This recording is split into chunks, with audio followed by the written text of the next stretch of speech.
하늘은 우리에게 모든 것을 주셨죠.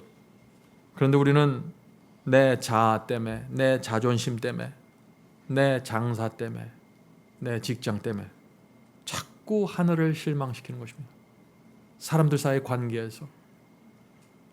이제 우리 그런 것들을 좀 내려놓을 때가 된 것 같습니다. 왜냐하면 하나님의 사랑과 희생을 알기 때문이죠.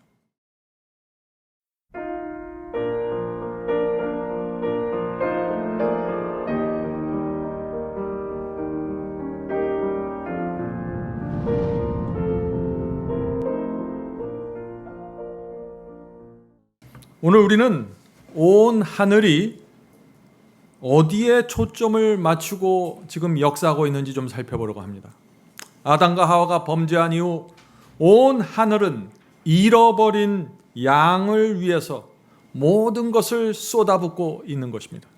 하나님과 그리스도 성령께서 그리고 온 하늘의 천사들이 우리를 구원하기 위하여 총동원되어 있습니다. 여러분 그 사실을 아십니까? 그런데 사탄과 악령도 마찬가지입니다. 그들이 할 수 있는 것을 모두 쏟아부어서 우리를 미혹하고 멸망으로 끌고 가고 있는 것입니다. 성도 여러분, 이것이 현실입니다.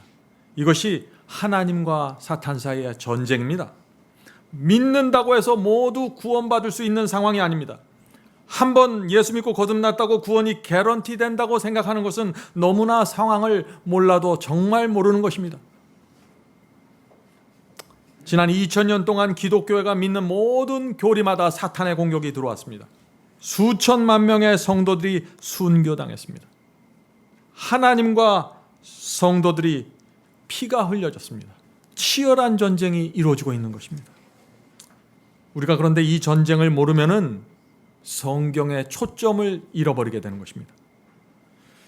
자, 그렇다면은 이 치열한 전쟁 속에서 하나님께서 가장 원하고 기뻐하시는 것이 무엇인지 우리가 좀 살펴볼 필요가 있겠죠.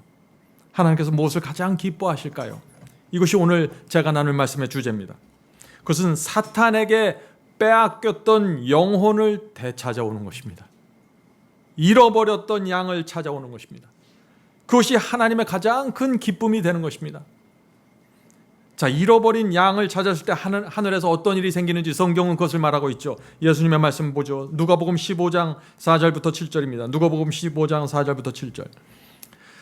너 중에 어느 사람이 양 100마리가 있는데 그 중에 하나를 잃으면 99마리를 들에 두고 그 잃은 것을 찾도록 찾아다니지 아니하느냐. 또 찾은즉, 자, 잃은 양을 찾는 목자의 모습이 지금 나오는 것입니다. 자, 그 모습이 어떨까요? 또 찾은즉 즐거워 어깨에 메고 집에 와서 그 벗과 이웃을 불러 모으고 말하되 나와 함께 즐기자. 나의 잃은 양을 찾아노라 하리라. 내가 너희에게 이와 같이 죄인 하나가 회개하면 하늘에서는 회개할 것이 없는 의인 99을 인하여 기뻐하는 것보다 더하리라. 여러분 이 말씀을 잘 아시죠? 성도 여러분, 이 목자는 99마리의 양이 우리 안에 있을지라도 무엇을 찾아요? 그 잃어버린 한 마리 양을 잊지 못하는 것입니다. 그래서 밤새 이 목자가 밖에 나가서 잃은 양을 찾아서 헤매는 것입니다. 이 골짜기 저 골짜기 다니면서 말이죠. 이 목자는 양이 늑대에게 잡혀 먹히기 전에 그 양을 발견해야 되는 것입니다. 그래서 마음이 초조한 것이죠. 그래서 위험을 무릅쓰고 밤길을 떠난다 하는 것입니다. 자, 여기서 제가 질문을 하나 드리겠습니다. 잃어버린 양이 어떻게 목자를 만나게 될까요? 길을 잃어버려서 지금 계곡을 헤매고 있는데 이 양이 어떻게 목자를 만나서 구원받게 될까요? 하는 질문입니다. 이 양이 혼자서 내비게이터를 사용해서 목자를 찾아올까요? 물론 그것은 아니죠. 제가 한 말씀을 좀 읽어보도록 하겠습니다. 예수님의 비유 이야기 188, 189 페이지에 있는 말씀인데 참 감동적인 말씀입니다. 목자는 잃어버린 양 한 마리를 찾기 위하여 온갖 노력을 다한다. 자, 찾는 노력은 누가 하는 것이에요? 목자가 하는 것입니다. 양은 아무리 밟아놓쳐도 스스로의 힘으로는 돌아올 수 없습니다. 왜 그럴까요? 돌아오는 길을 모르는 것입니다. 그래서 목자가 어두운 밤에 등불을 켜고 나가서 잃어버린 양을 찾는다 하는 것입니다. 자, 계속해서 읽어보죠. 멀리서 들려오는 희미한 양의 울음소리를 처음으로 들었을 때 목자는 귀를 기울인다. 자, 여기서 양이 희미하게 우는데 그 울음소리가 처음 들려올 때 목사는 그 울음소리를 즉시 알아챈다는 것입니다. 자, 양이 할 수 있는 오직 한 가지가 무엇이에요? 그러면 우는 것입니다. 목자님, 내가 여기 있습니다. 살려주세요. 이것이 양이 할 수 있는 유일한 노력입니다. 그때 이 목자의 귀가 열려서 그 음성을 금방 붙잡는다 하는 것입니다. 성도 여러분, 우리가 두려워서 울고 있을 때, 외로워서 울고 있을 때 하늘 목자장께서 우리의 소리를 즉시로 듣습니다. 양이 소리치고 울어야 됩니다. 그래야 목자가 찾아올 수 있는 것입니다. 그런데 어떤 양들은 어떡합니까? 길을 잃어버렸는데 울지 않는 것입니다. 오늘 많은 사람들이 잃어버림을 당했는데 울지 않는 것입니다. 그런 양들은 깊은 계곡에서 빠져나올 수 없는 것이죠. 자, 그런데 어떤 양들이 울까요? 어떤 양들이? 간절한 양들이 우는 것입니다. 내가 잃어버림을 당했다는 사실을 알기 때문에, 목자에게 돌아갈 수 없다는 사실을 알기 때문에 간절하게 소리내서 우는 것입니다. 바로 여기에 라오디게아 교회의 문제가 있는 것입니다. 어떤 문제일까요? 나는 부자라 부여해서 부족함이 없다고 생각하는 것입니다. 대부분의 교인들이 그렇게 생각하는 것입니다. 그래서 울지 않는 것입니다. 나는 구원받았다고 생각하는 것이죠. 나는 흰 옷을 입었다고 생각하는 것입니다. 그래서 간절함이 없어서 울지 않는 것입니다. 목자를 만나지 못하는 것이죠. 그래서 라오디게아 교회, 울지 않는 양들로 가득 차 있습니다. 잃어버림을 당했는데 울지 않는 것, 그것이 이 교회의 문제다 하는 것이죠. 자, 계속해서 읽어보죠. 목자는 자기의 생명을 걸고 가파로운 고개를 기어 오르기도 하고 아슬아슬한 낭떠러지의 가장자리를 지나기도 하면서 소리가 나는 곳으로 간다. 목자가 그렇게 양을 찾아가는 동안 양의 울음소리가 점점 희미해져 가는 것을 듣고 그 양이 거의 죽어가고 있다는 것을 알게 된다. 목자는 절박한 심령으로 울음소리가 들리는 곳으로 가고 마침내 잃었던 양을 찾게 된다.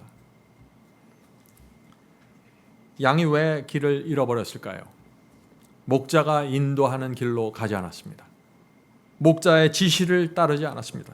목자가 준 계명을 따라가지 않았습니다. 혼자 그래서 이리저리 다니다가 마음대로 다니다가 길을 잃어버린 것이죠. 자, 그런데 이 목자가 천신만고 끝에 그 잃어버린 양을 찾게 되는데 그때 이 목자의 태도가 어땠을까요? 어떨까요? 이것이 목자 그리스도의 사랑이 여기서 잘 나타납니다. 계속해서 읽어보죠. 그때 목자는 그 양이 자기에게 그처럼 많은 괴로움을 끼쳤다고 해서 그 양을 꾸짖지 않는다. 그는 양을 채찍으로 때리지도 아니하고 양을 걷게 해서 집으로 끌고 오지도 아니한다. 목자는 크게 기뻐하며 떨고 있는 양을 어깨에 맨다. 만일 그 양의 살이 찢어지거나 상처를 입었으면 그 양을 품에 꼭 안아 그의 품에 온기로 양에게 생명을 준다. 목자는 수고가 헛되지 않았다는 기쁜 마음으로 양을 어깨에 메고 우리로 돌아간다. 성도 여러분, 이 양은 고집부리고 마음대로 살다가 길을 잃어버린 양입니다. 그런데 목자는 어떻게 해요? 전혀 책망하지 않는다는 것입니다. 그 양을 찾았다는 기쁨 하나로 그저 양을 어깨에 메고 집으로 돌아간다 하는 것이죠. 우리가 길을 잃어버렸을 때, 우리가 고집 부렸을 때 목자가 우리를 대하는 태도가 여기 나와 있는 것입니다. 우리는 언제든지 목자에게 돌아갈 수 있는 양입니다. 혹시 지난주에 여러분들 문제가 생겼습니까? 고통이 있었습니까? 두려워하지 마시고 우십시오. 목자가 찾아옵니다. 그분께서 우리를 어깨에 매 주실 것입니다. 자, 계속해서 읽어보죠. 이 비유 속에는 하나님의 우리에서 벗어난 양이 비록 한 마리일지라도 못 본 채 하여 버려두거나 방임하지 않는다는 하나님의 보증이 있다. 낙심하는 자들이여, 비록 그대가 아무리 악한 일을 했을지라도 용기를 잃지 마라. 혹시 하나님께서 내 죄를 용서해 주지 않으면 어떻게 하나라는 의심을 하지 마라. 하나님께서 나 같은 죄인을 용납해 주실까라는 의혹을 갖지 말라. 하나님께서는 우리를 구원하기 위하여 내가 요청하기도 전에 먼저 길을 나서셨다. 우리가 잊지 말아야 됩니다. 어린 양이 울기 전에 이미 목자가 길을 나서는 것입니다. 계속해서 읽어보죠. 그대가 하나님을 배반하고 있는 동안일지라도 그분께서는 그대를 구하기 위하여 찾아다니신다는 사실을 기억하라. 성도 여러분, 우리가 이 말씀을 기억하면은, 하나님의 이런 사랑과 은혜를 생각하면은 우리가 마음을 열게 됩니다. 우리가 아무리 깊은 죄에 빠졌을지라도, 큰 문제에 빠졌을지라도 다시 하나님께 돌아가고자 하는 소원과 충동이 우리의 마음을 채우게 되는 것이죠. 자, 계속해서 읽어보죠. 하나님께서는 목자와 같은 측은한 마음을 가지고 99마리를 뒤에 남겨두고 잃어버린 양을 찾기 위하여 들로 나가셨다. 그분은 당신의 사랑의 팔로 터지고 상하여 거의 죽게 된 영혼을 안아서 몹시 즐거워하여 안전한 울타리 안으로 들어가신다. 이 잃어버린 양은요, 거의 죽게 된 양입니다. 마지막 순간에 구원을 받게 되는 것이죠. 계속해서 읽어보죠. 그리스도께서 잃은 양의 비유를 통해 가르치고자 하는 것은, 구원은 우리가 하나님을 찾아감으로 얻는 것이 아니라 하나님이 우리를 찾아오심으로써 얻는다는 점이다. 깨닫는 사람도 없고 하나님을 찾는 사람도 없고 다 곁길로 나갔다고 하셨다. 하나님께서 우리를 사랑하도록 만들기 위하여 우리가 회개하는 것이 아니라, 이것은 굉장히 중요한 말씀입니다. 하나님께서 우리를 사랑하도록 만들기 위하여 우리가 회개하는 것이 아니라, 우리가 회개하도록 하기 위해서 하나님께서 당신의 사랑을 우리에게 나타내셨다. 얼마나 감동적인 말씀입니까? 성도 여러분, 우리가 하나님께 잘 보이기 위해서 회개하는 것이 아닙니다. 하나님의 관심을 받기 위해서 회개하는 것이 아닙니다. 구원받기 위해서 회개하는 것이 아닙니다. 하나님의 사랑을 알고 내가 울기 전에 그분께서 나를 위해서 찾아오신다는 그 사실을 알기 때문에 내가 마음을 열고 회개하게 되는 것이죠. 그분을 믿기 때문에 회개하는 것입니다. 우리가 요구하지도 않았는데 그리스도께서 이 땅을 내려오셨어요. 잃어버린 양을 찾기 위해서 내려오신 것입니다. 우리가 이 사실을 알면은 두려움을 다 버리게 되는 것입니다. 계속해서 읽겠습니다. 비유에 나타난 목자는 한 마리 양, 곧 가장 적은 숫자의 양을 찾기 위하여 나갔다. 그러므로 잃어버린 영혼이 단 한 사람뿐이라 할지라도 그리스도께서는 그 영혼을 위하여 죽으셨을 것이다. 성도 여러분, 하늘의 하나님께서 잃어버린 양을 찾기 위해서 오셨다는 이 말씀이 무슨 뜻인지 우리가 이해를 해야 되는 것입니다. 우주 전체에서 지구가 어떤 위치에 있습니까? 어떤 존재입니까? 지구 전체에 있는 모래를 다 끌어모아서 쌓아놓으면 얼마나 많을까요? 엄청난 양의 모래가 있죠. 그 중에 모래 단 한 알갱이가 지구입니다. 이 우주는 그렇게 엄청난 사이즈입니다. 그런 지구에서, 그 모래 한 알갱이 같은 하찮은 지구에서 한 영혼이 잃어버림을 당했다는 것입니다. 그런데 놀랍게도 우주의 왕께서 그 영혼이 울부짖는 소리를 들으시고, 그것도 아주 희미한 소리를 들으시고 이 지구를 찾아오신다는 것입니다. 이것이 잃어버린 양의 이야기입니다. 성도 여러분, 이런 하나님의 사랑과 성품과 영혼에 대한 애착심을 알면 우리가 어떻게 될까요? 좌절하지 않게 되는 것입니다. 낙담하지 않게 되죠. 우리가 어떤 상황 속에서도 주님을 바라보면서 나갈 수 있는 것입니다. 저는 이 자리에 모인 저와 여러분이 모두 그런 신앙을 갖게 되길 바랍니다. 많은 사람들이 자신의 죄 때문에 낙담합니다. 자기의 부족함 때문에 실망하고 좌절합니다. 하나님은 기대를 갖고 찾아오고 계시는데 나는 나를 보면서 자꾸 낙담하는 것이에요. 신앙은 그런 것이 아닙니다. 신앙은 나를 보면서 만족하는 것이 아니라 하나님을 보면서 만족하는 것입니다. 자, 잃어버린 양이 어떤 양입니까? 잃어버린 양은 실수로 잃어버리는 것이 아닙니다. 고집하는 것입니다. 목자가 원하는 것을 정확하게 아는데 다른 길로 가는 것입니다. 다시 말해서 죄를 알면서 붙잡고 있는 것이죠. 죄를 고집하는 것입니다. 이것이 잃어버린 양의 모습입니다. 그런데 그것을 고집하기 때문에, 죄를 붙잡고 있기 때문에 마음이 외로워지고 무서워지고 자꾸 정죄를 느끼게 되는 것입니다. 그래서 목자를 향해서 또 우는 것입니다. 잃어버린 양의 모습이 여러분들 보이십니까? 한 손에서는 죄를 붙잡고 있고 지금 한 손에서는 주님을 향해서 손을 뻗는 것입니다. 두려워서 그러는 것이죠. 그런데 주께서는 그런 양일지라도 찾으러 가시겠다는 것입니다. 왜냐하면 울기 때문에. 성도 여러분, 이 잃어버린 양은 자기 힘으로는 도무지 빠져나올 수 없는 계곡에 떨어져 있는 것입니다. 이것이 중요합니다. 그래서 주님을 찾아 울어야 되는 것입니다. 희미한 소리라도 하나님께서 놓치지 않겠다는 것입니다. 자, 하나님께서 목자가 그 계곡에 찾아오셔서 드디어 손을 내미는 것입니다. 그 구덩이에서 끄집어내려고 손을 내미시는 거죠. 바로 이 순간이 중요한 것입니다. 그때 우리가 어떻게 해야 될까요? 온 힘을 다해 목자의 손을 잡아야 됩니다. 성령께서 내 속에서 호소하실 때 그것을 붙잡아야 합니다. 내가 울고 있을 때 성령께서 내게 말씀하시는 음성이 들려오죠. 하나님께서 내게 가까이 오시는 것을 내가 알 수 있습니다. 말씀을 통해서, 기도를 통해서, 내 양심을 통해서. 그때 내 마음을 다해서 굴복해야 되는 것입니다. 주여, 제가 주의 손을 붙잡겠습니다. 저를 이 구덩이에서 건져 주시옵소서. 저의 이 죄된 감정 속에서, 저의 죄의 이 악한 선택 속에서, 이 성향 속에서 저를 건져 주시옵소서. 그것이 구덩이에서 빠져나올 수 있는 길입니다. 예수께서는 잃어버린 동전의 비유를 또 말씀하셨죠. 자, 이 말씀에 나오는 하나님의 모습을 또 잘 보시기 바랍니다. 제가 오늘 하나님의 모습을 좀 보여드리려고 애쓰는 것입니다.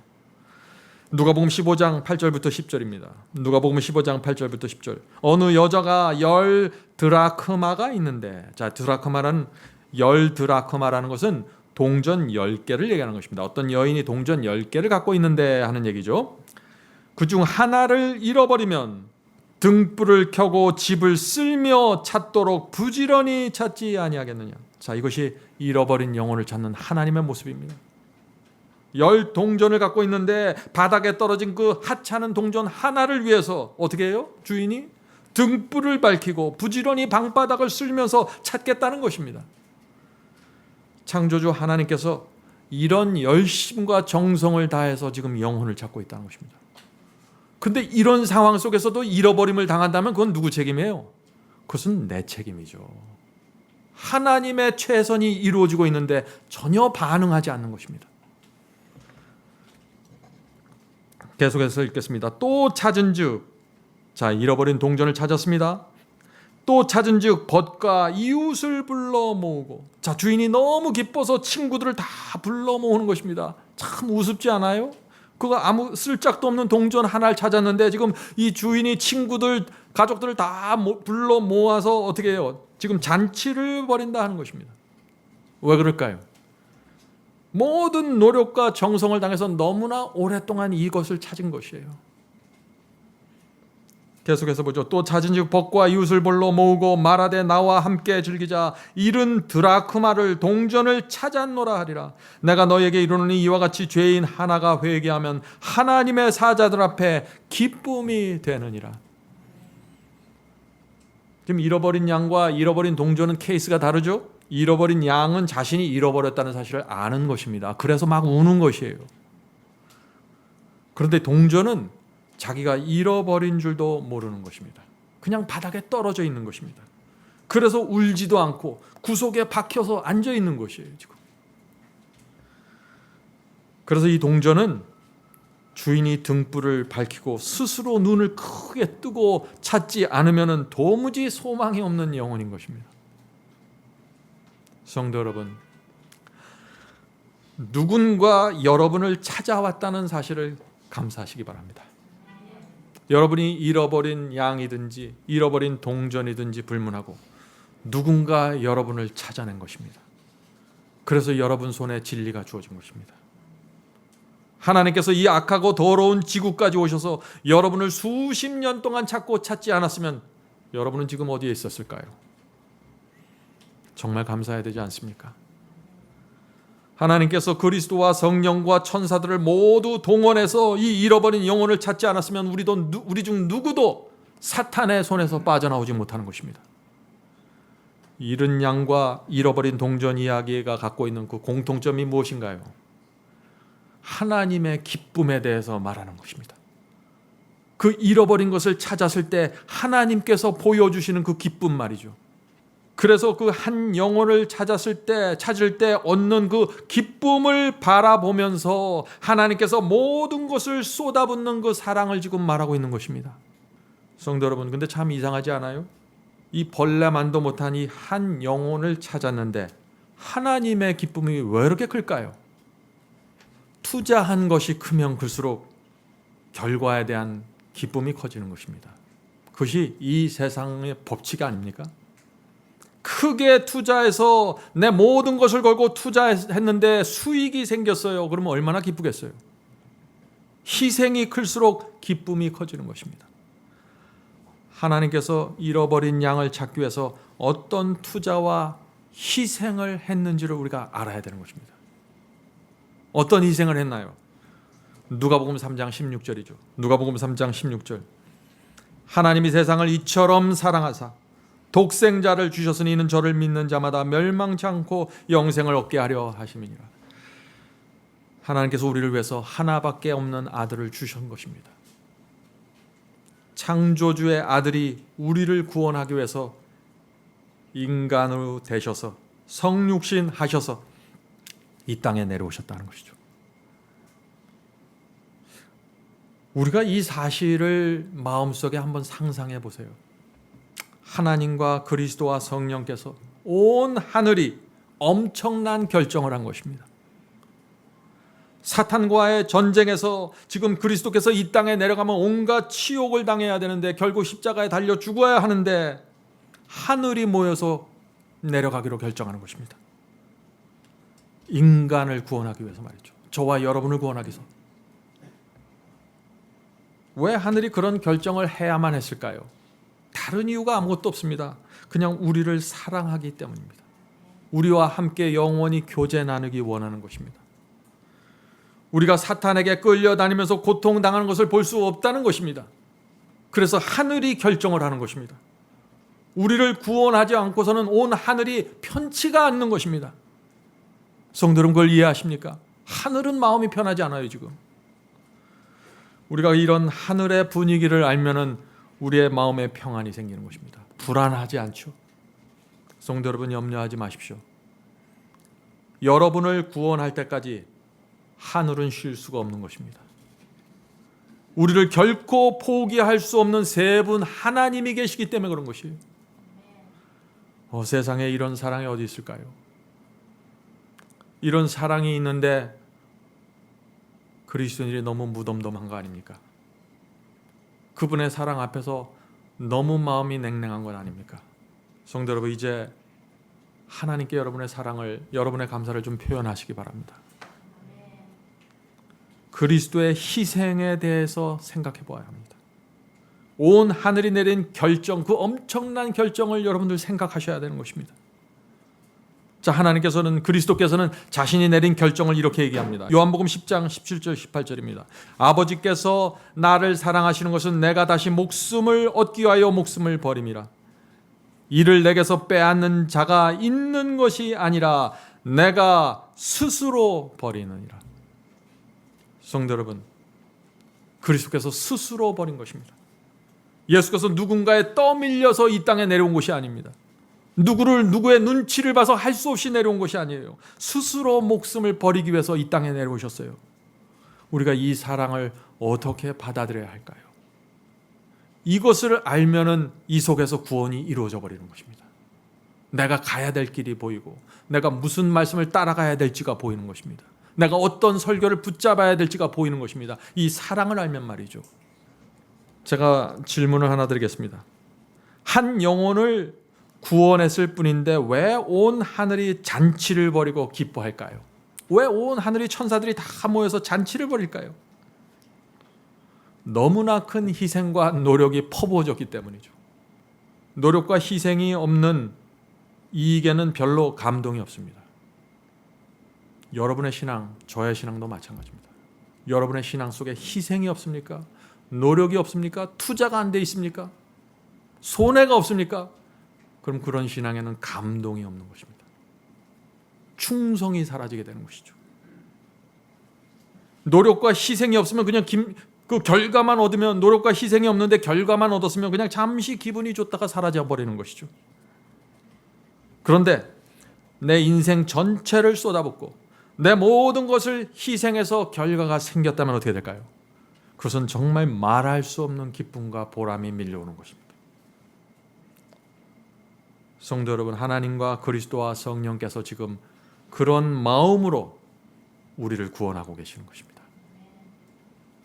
하늘은 지구의 모든 것을 쏟아부었습니다.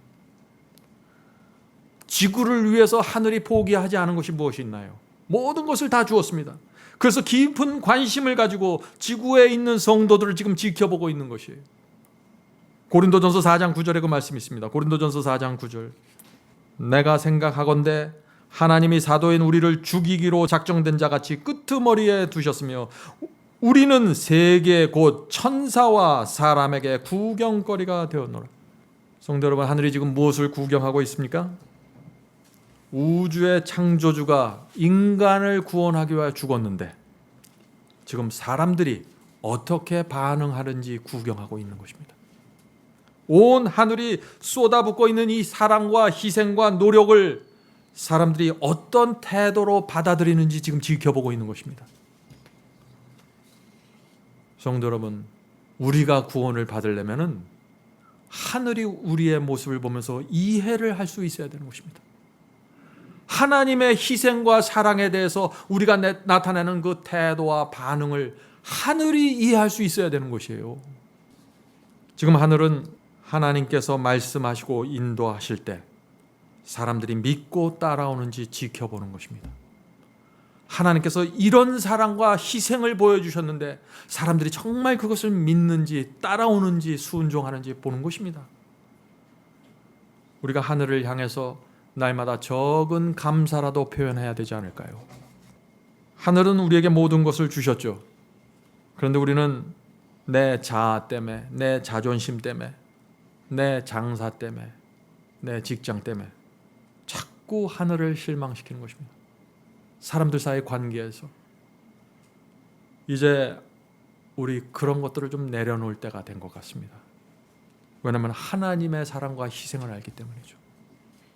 하나님의 사랑과 희생을 받아들이는 것, 그것이 바로 순종으로 나타나고 충성으로 나타나는 것입니다.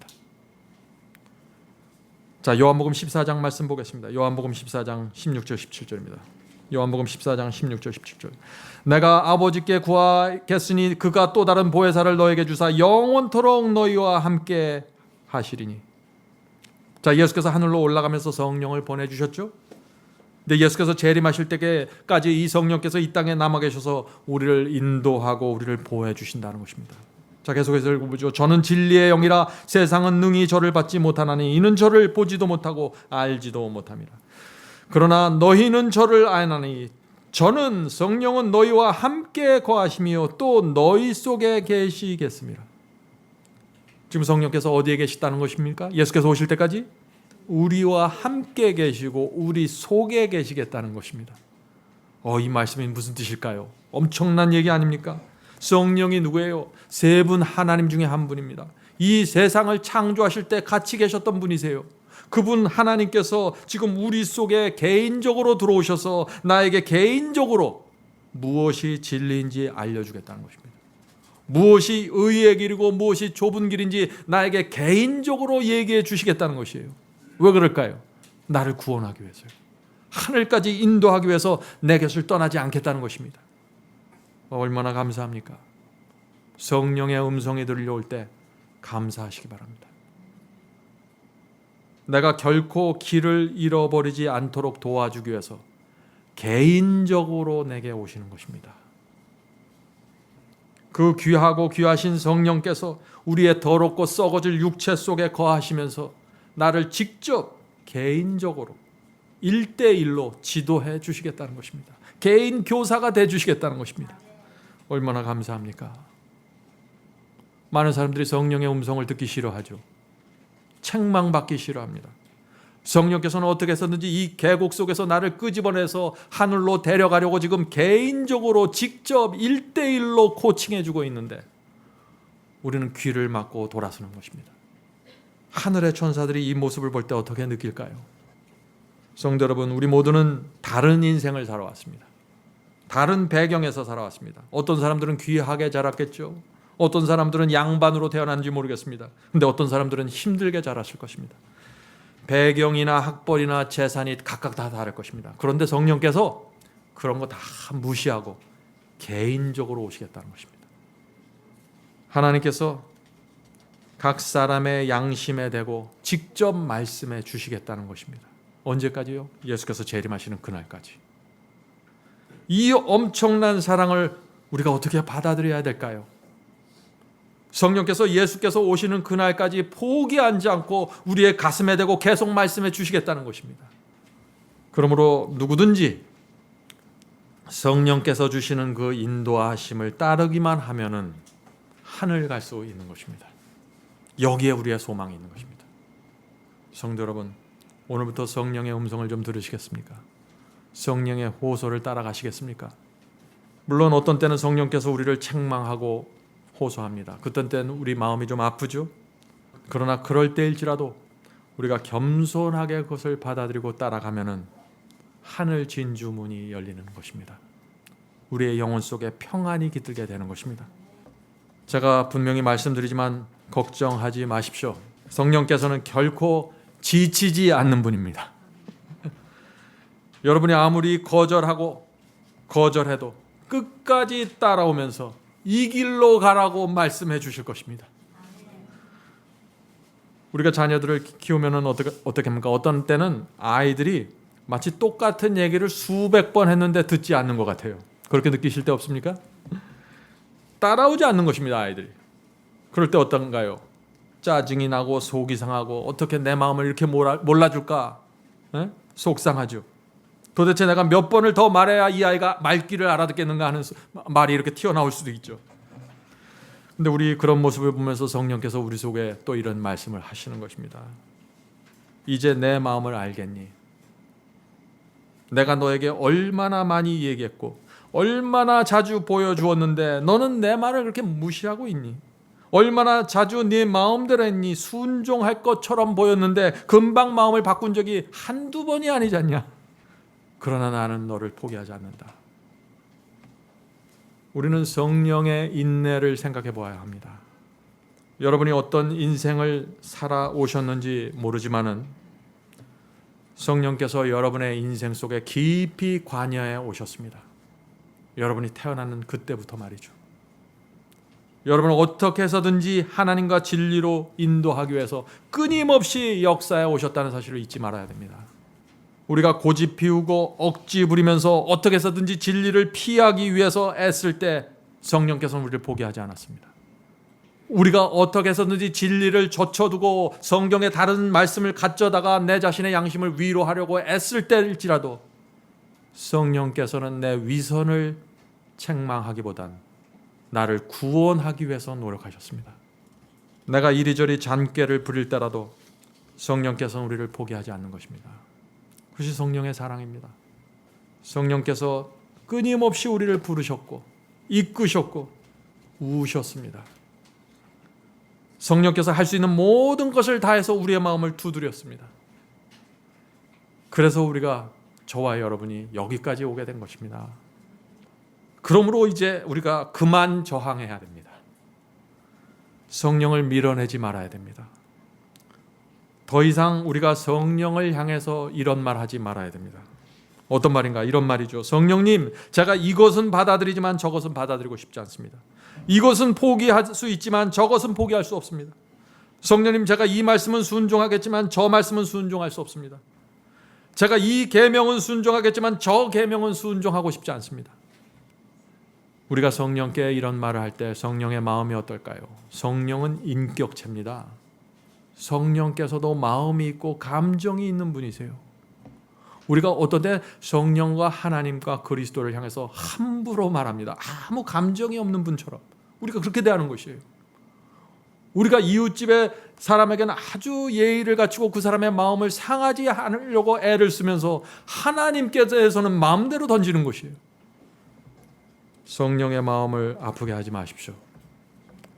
성령님과 줄다리기 하지 마십시오. 이제는 그렇게 해봤자 여러분의 인생만 피곤해질 뿐입니다. 저는 우리 모두 성령께 전적으로 굴복하게 되기를 바랍니다.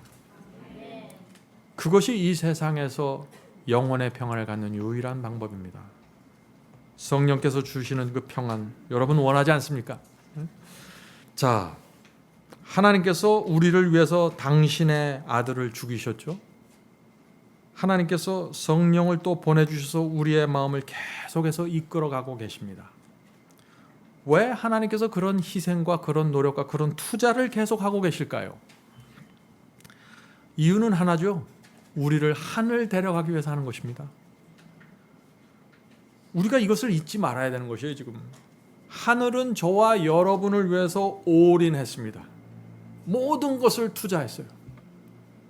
이제 남은 것은 우리입니다. 우리가 그 투자에 어떻게 반응할지가 문제가 되는 것이죠. 이 하늘은요, 천사들까지, 하늘에 있는 천사들까지 다 땅으로 내려보냈어요. 왜 그랬을까요? 자, 그 말씀이 히브리서 1장 14절에 있습니다. 히브리서 1장 14절. 모든 천사들은 부리는 영으로서 구원 얻을 후사들을 위하여 섬기라고 보내심이 아니뇨. 자, 구원 얻을 후사들이 누군가요? 저와 여러분 아닙니까? 하늘의 천사들까지 우리를 구원하기 위해서 지금 이 땅에서 분주히 다니고 있는 것입니다. 자, 천사들이 우리를 위해서 무슨 일을 어떻게 할까요? 한번 상상해 보시기 바랍니다. 천사들이 날마다 모여서 이런 회의를 하지 않을까요?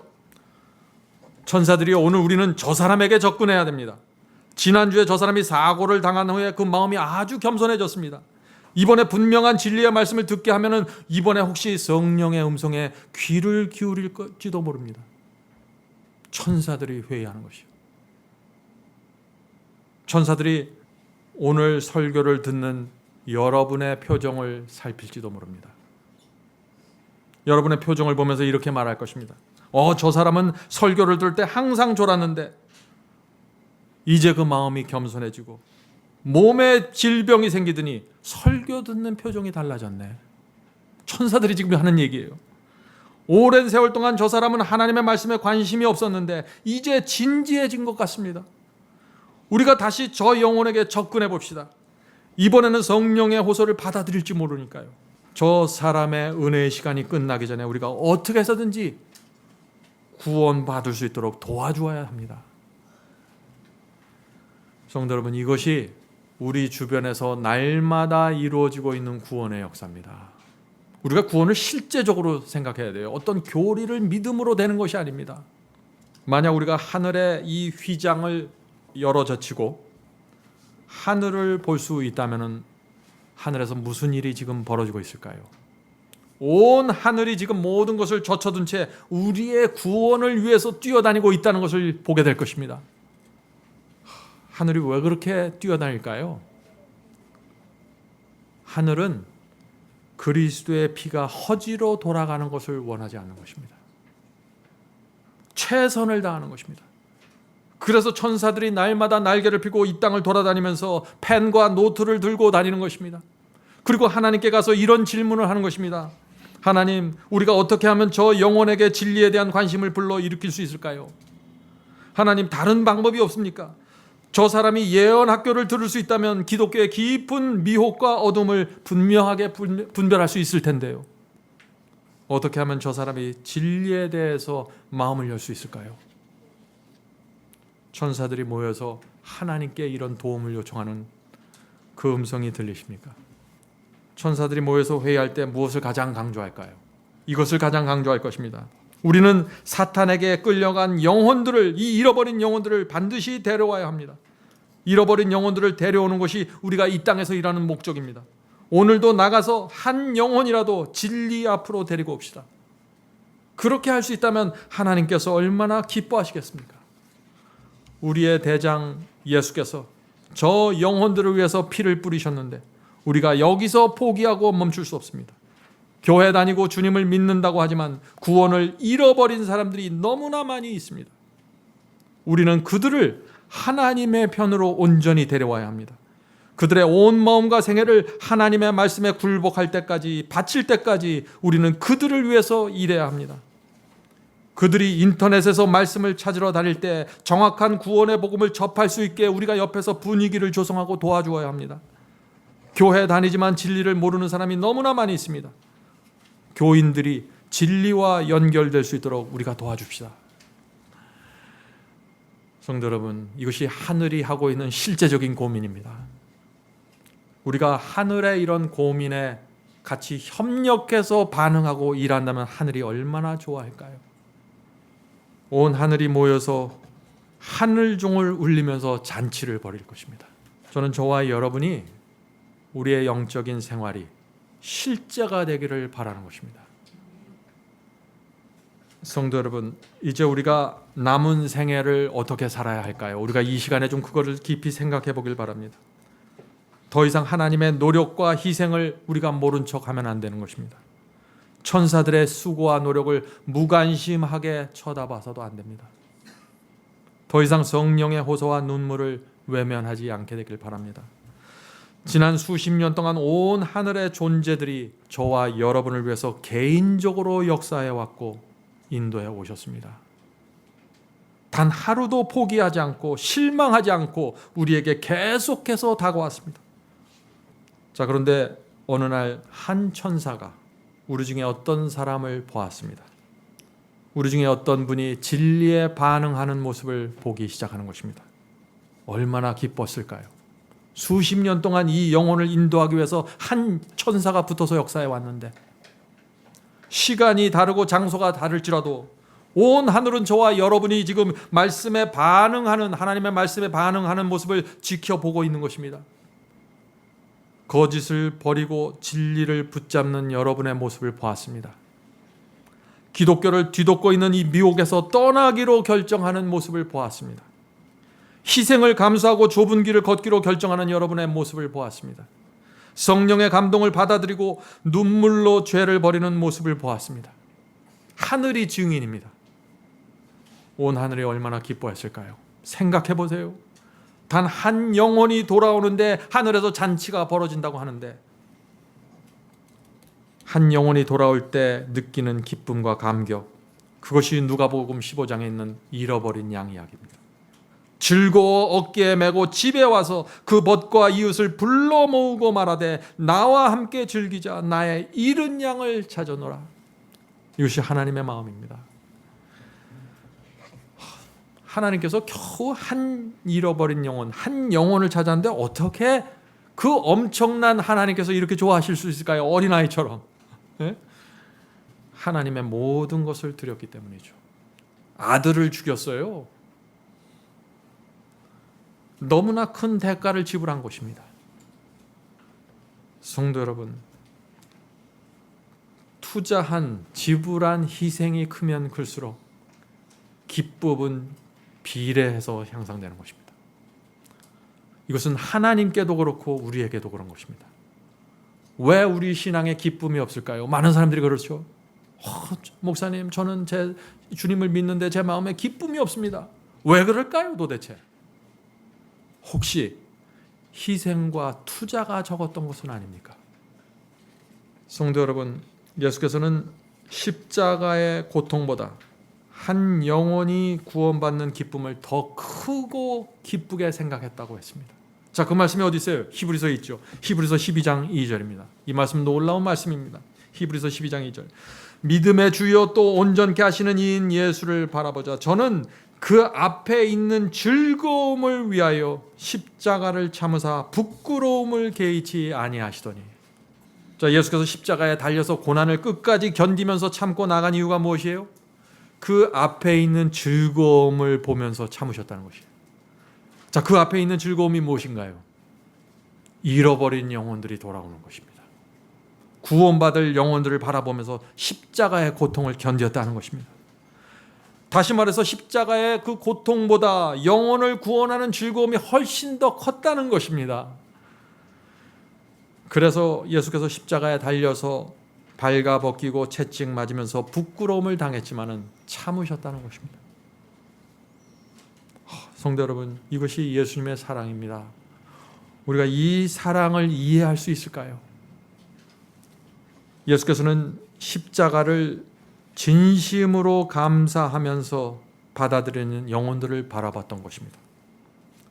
대부분의 사람들은 십자가의 희생을 무시하고 가볍게 여길 것을 보셨습니다. 그러나 어떤 사람들은 주님을 받아들이고 좁은 길을 걸어갈 것을 또한 보신 것입니다.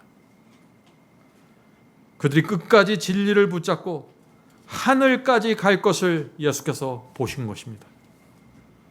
그래서 십자가에서 내려올 수가 없었던 것입니다. 성도 여러분, 하늘이 기쁨으로 가득 찬 이유 무엇입니까? 엄청난 희생을 치루었기 때문입니다. 그래서 날마다 잃은 양이 돌아올 때마다 날마다 잔치를 베푸니 온 하늘이 날마다 기쁠 수밖에 없는 것이죠. 희생을 치룬 사람과 치루지 않은 사람 사이에 큰 차이가 생깁니다. 신앙에도 차이가 생깁니다. 말씀을 순종하기 위해서 큰 희생을 치르면 치를수록 더 큰 기쁨과 더 큰 확신으로 내가 채워지는 것입니다. 제가 여기 희생을 얘기하지만 사실 우리가 드리는 건 희생이 아니에요. 희생은 하나님만 할 수 있는 것이에요. 피조물에게는 희생이라는 것이 사실은 없습니다. 왜냐하면 우리는 다 받은 거예요. 내 직장도 받은 것이고 돈도 받은 것이고 건강도 받은 것이에요. 그냥 그걸 돌려드리는 거죠. 그건 희생이라고 볼 수가 없는 것이지. 그래서 이제 우리 하나님을 향해서 또 성경을 향해서 이런 질문을 하지 않게 되기를 바라는 것입니다. 내가 얼마나 조금 순종하고 구원받을 수 있을까요? 내가 얼마나 조금 희생하고 천국 갈 수 있을까요? 이것들이 오늘날 수많은 사람들이 던지는 질문입니다. 지난주에도 제가 전화를 받았는데 이 질문을 받았어요. 성경절 찾아달라는 거예요. 이 성경절. 조금 희생하고 구원받을 수 있는 성경절.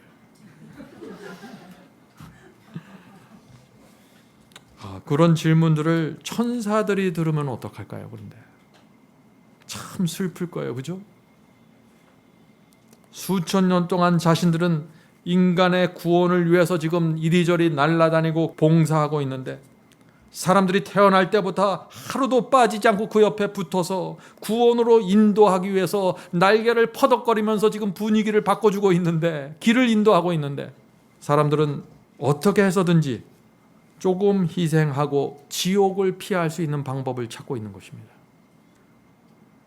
인간을 구원하기 위해서 죽으신 하나님을 바라보면서 천사들이 어쩌면 참 하나님 안 됐다라는 생각을 하지 않을까요? 성도 여러분, 희생이 클수록 기쁨이 커집니다. 이것이 하늘의 법칙입니다. 우리 모두 이 세상에서 가장 큰 기쁨을 누리면서 살게 되길 제가 간절히 바랍니다. 하늘에 계신 저희들의 아버지, 저희를 위해서 모든 것을 드리고 바친 하나님의 사랑이 저희의 마음에 이해될 수 있도록 도와주시옵소서.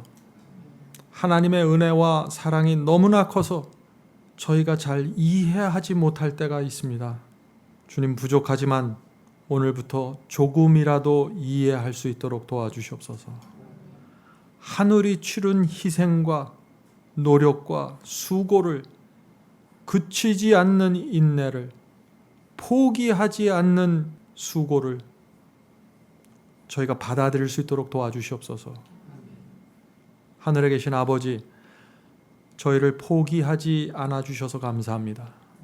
저희가 고집세고 완악할지라도 하나님께서 사랑과 은혜로 늘 찾아오셔서 가르쳐 주시고 인도하여 주시고 붙잡아 주셔서 감사합니다. 저희가 이제 주님의 구원의 노력에 저희가 응답하기를 원합니다. 저희의 마음을 감동시켜 주셔서 은혜로 화답할 수 있도록 도와주시옵소서. 하늘에 계신 아버지, 저의 남은 생애 동안 성령께서 늘 함께하여 주셔서 우리 속에 계셔서 늘 가르쳐 주시고 인도해 주시고 단원해 주시옵소서.